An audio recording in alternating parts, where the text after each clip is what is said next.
Des manifestants ont abattu et profané une statue de la reine Elisabeth II au Canada dans une étincelle de fureur contre le monarque.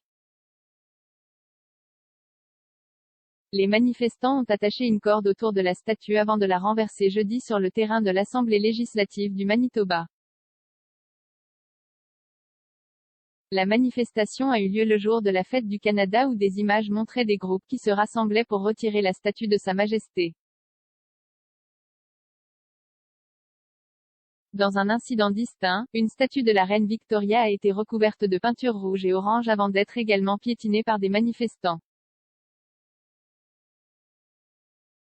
Le groupe a ensuite enduit la statue d'un slogan qui disait « Nous étions des enfants autrefois. Ramenez-les à la maison ». Au cours de la manifestation, le groupe a également été entendu scander « Pas de fierté dans le génocide » alors qu'il se tenait autour de la statue à Winnipeg. Les manifestations sont survenues au milieu des informations faisant état du traitement historique réservé par le pays à la population indigène. Le contre-coup s'est produit après que les communautés des Premières Nations ont découvert les restes d'anciens enfants dans les pensionnats. Les écoles étaient souvent gérées par l'Église catholique et de nombreuses personnes à travers le pays étaient également confrontées à des incendies criminels. Une découverte de 761 restes d'enfants a été retrouvée dans une fosse commune dans un ancien pensionnat autochtone du sud de la Saskatchewan. La fosse commune a été découverte par la Première Nation Cowessess jeudi dernier.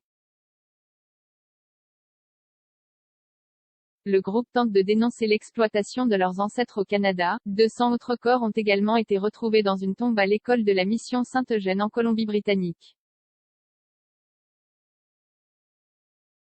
On estime que jusqu'à 6000 enfants ont péri dans le système des pensionnats où beaucoup ont été maltraités et dépouillés de leurs familles. Les écoles ont été créées sous le règne de Victoria et n'ont été fermées que dans les années 1970. Une survivante, Belinda Vanderbroek, a fait rage contre la reine pour les conditions horribles que certains enfants ont dû endurer.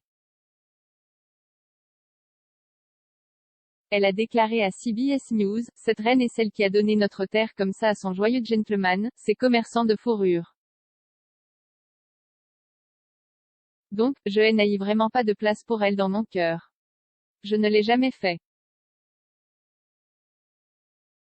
Elle ne signifie rien pour moi, sauf que sa politique et son colonialisme sont ce qui nous dictent à l'instant même où vous et moi parlons. »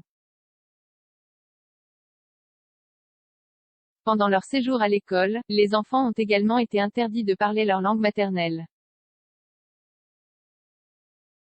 Le Premier ministre Justin Trudeau a reconnu l'histoire sanglante du pays pendant les vacances fédérales cette semaine.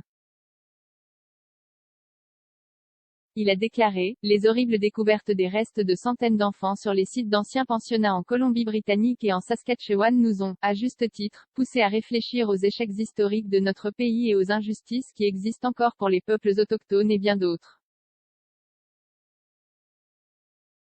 Au Canada, en tant que Canadiens, nous devons être honnêtes avec nous-mêmes au sujet de notre passé.